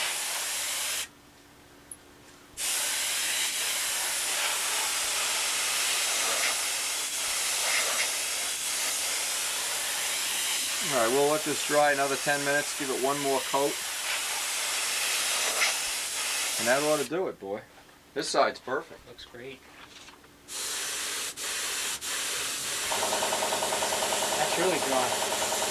Yeah, this is perfect. I'm just trying to keep the paint to a minimum too, not over paint the heck out of it.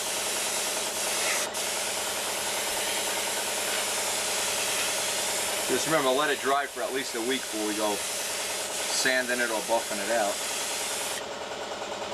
Great job, Linda. Yeah, that's good. Great. Okay, 1 color's in the bank. Let this dry, then we'll start on the purple.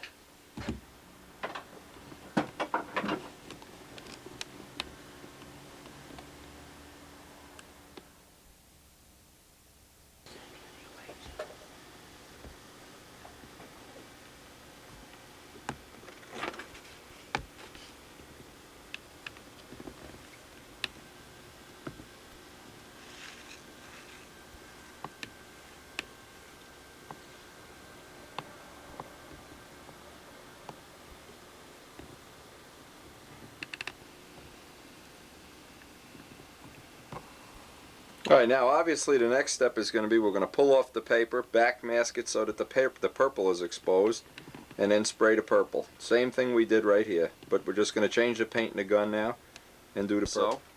And then the last thing of the day, of course, do the black.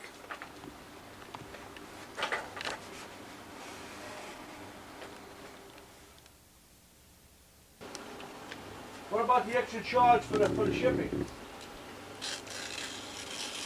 It should all be on that one bill, George. 80.74? Yeah, 87, I think. What Russ is doing here in this this step is we're taking, and show him how you did the tape, Russ. On the so only 1/8 of an inch sticks out on the tape. When you do the masking of it. Do it all right here. All right. When you do the masking of it and you back mask, only leave about 1/8 of an inch of tape hanging off over the paper. This way you don't. What's an easy way to make it like it sounding intelligent? You don't run the risk of pulling up the new fresh paint. Now we just did the green stripe. We'll do this too. We'll Yeah. Show them that thing. get a fuzzy eyes. Get the fuzzy eyes, defuzzied. So we're just leave about an 1/8 inch hang over the edge. And if you just leave a little bit, now normally if the paint is dry on this, we'll let it dry for half an hour or so, even an hour. Now you can come by and you won't pull up the fresh paint. About Let's like put that. that. Just about an 1/8 inch. Just 1/8 of an inch, okay. It goes on real good. Won't pull up the paint over here. Yeah, you don't run the risk of pulling up that fresh paint. That green is really fresh too. That would kind of not make your day. Yeah. All right, then we're going to shoot the green, shoot the purple. Yep. Just get a little tape on here. I think that's everything. Yeah, that looks pretty good. All right, let's shoot the purple. Let me check the compressor. Check that you got 30 pounds there. Yeah, this paint is more thinner in it. You need less. Mind if I smoke? You're in charge of accidents, George, our new safety coordinator for the AMA. Maybe you can write a safety column for people. 28, Wendy. All right, 28's okay. This paint's a little bit thinner. You could even knock it down to 25 if you want.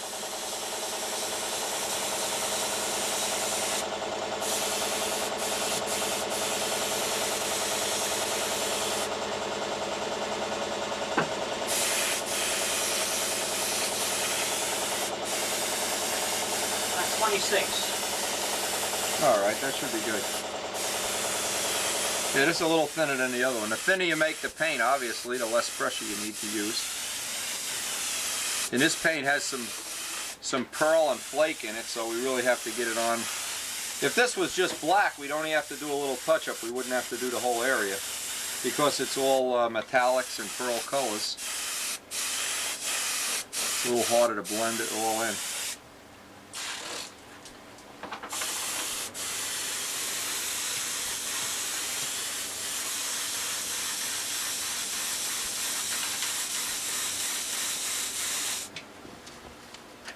One thing we're on the old tape line, so we're okay. Just pull it up straight back. Obviously, if you were doing this and you weren't have any time constraints, is to let the paint dry overnight for each color, but we're trying to push this job through, so we want to get it done. Just peel it back nice and slow, take your time. We'll get all the paint off now, obviously, then we'll just let this sit and dry out a little bit. Anytime you do lacquer, you should let it dry overnight. That would always be the first choice before you peel the tape back.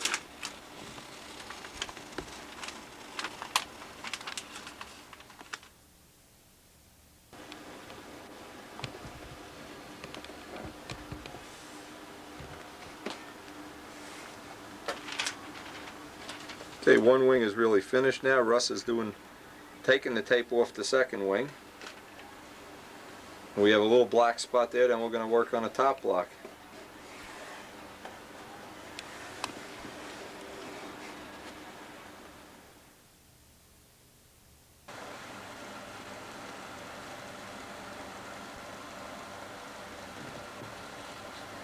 This is the black that we had to repair. We had to put extra little microflakes in the black.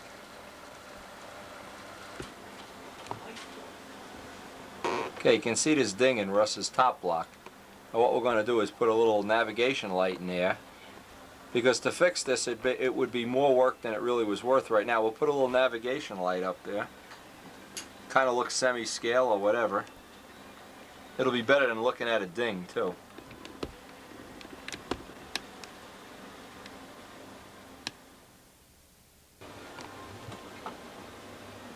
Now these are the little things that come from Light Bright kits. We use these for a lot of things.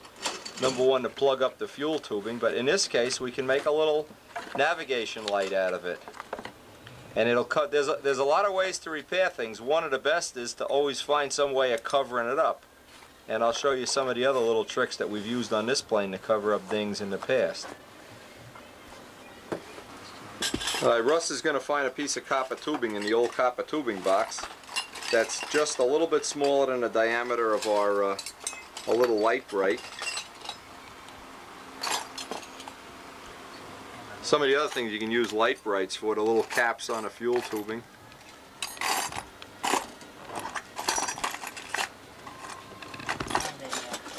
Another little thing you can do is these little car decals to cover up.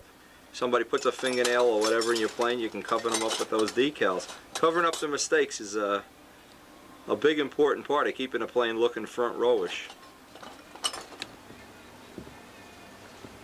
Now remember the old trick of sharpening up the copper tubing here.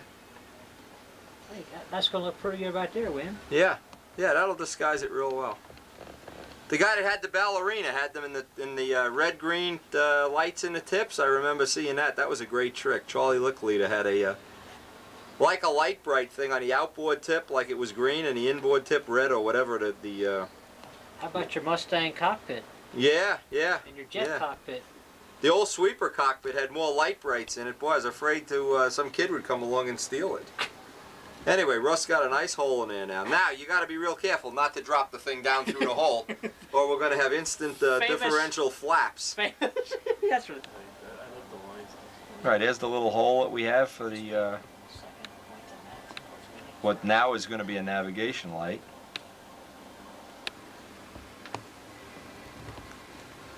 Next step, we're going to mix up some 5-minute epoxy here, and epoxy that little light right into the hole on the fuselage, and then we'll start up the leading edge. We want to touch up this leading edge. It has about 100 little thumb marks and nail marks and dings, and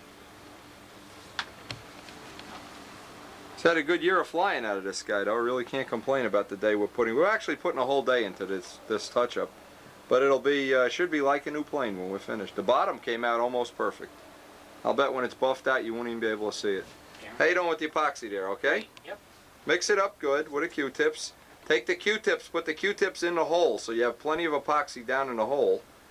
And make sure you don't drop it into the top block or it's gonzo time. You'll need 2 of them, and we only have 1 red one left.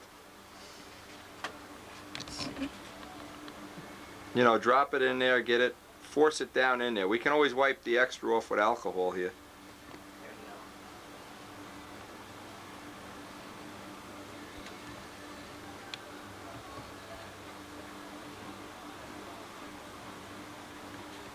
Again, knowing little ways you can disguise your errors or disguise the somebody puts a fingernail mark in your plane or a gouge in a cowling or whatever.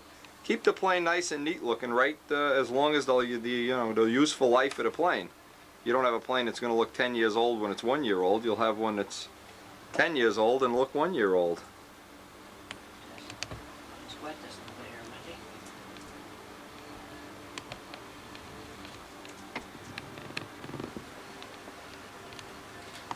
Just take a Q-tips and wipe off the extra alcohol here and you'll be all set.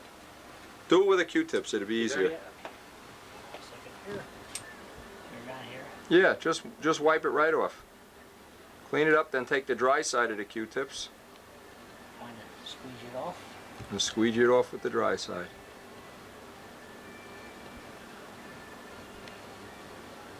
There we go. That's set for landing at Teterboro. Alright, next thing we want to wipe this whole leading edge down real good with the M600.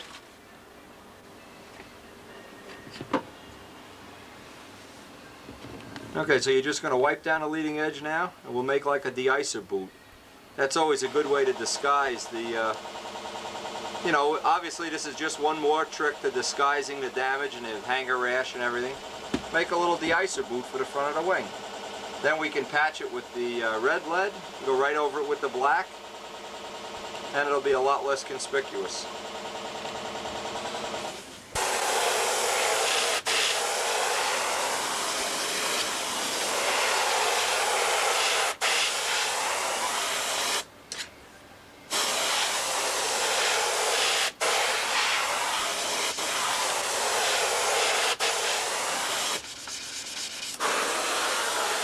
What we may have to do is leave this newspaper on until tomorrow, because you got kind of a thick paint build up here, you know what I mean? No problem. So leave this on until tomorrow, it's not going to make any difference. Alright, that's good. Alright, we're going to do the prop next too.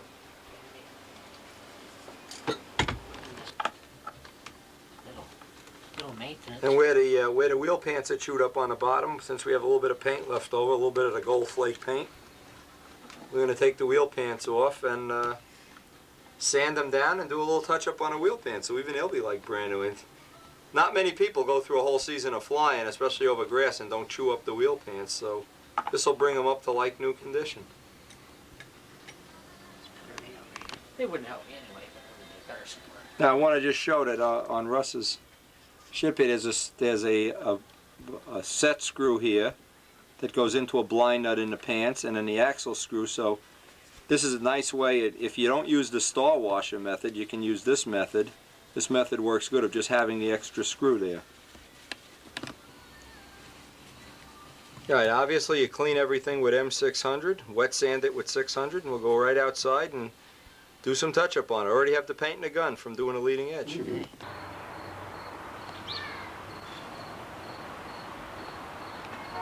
Now, as part of this rebuild program, we did up a show prop for us. Redid the wheel pants with the sparkles, microflakes. Did up the 3-bladed prop. So this plane should be ready to go back into appearance judging. She should be in like new condition.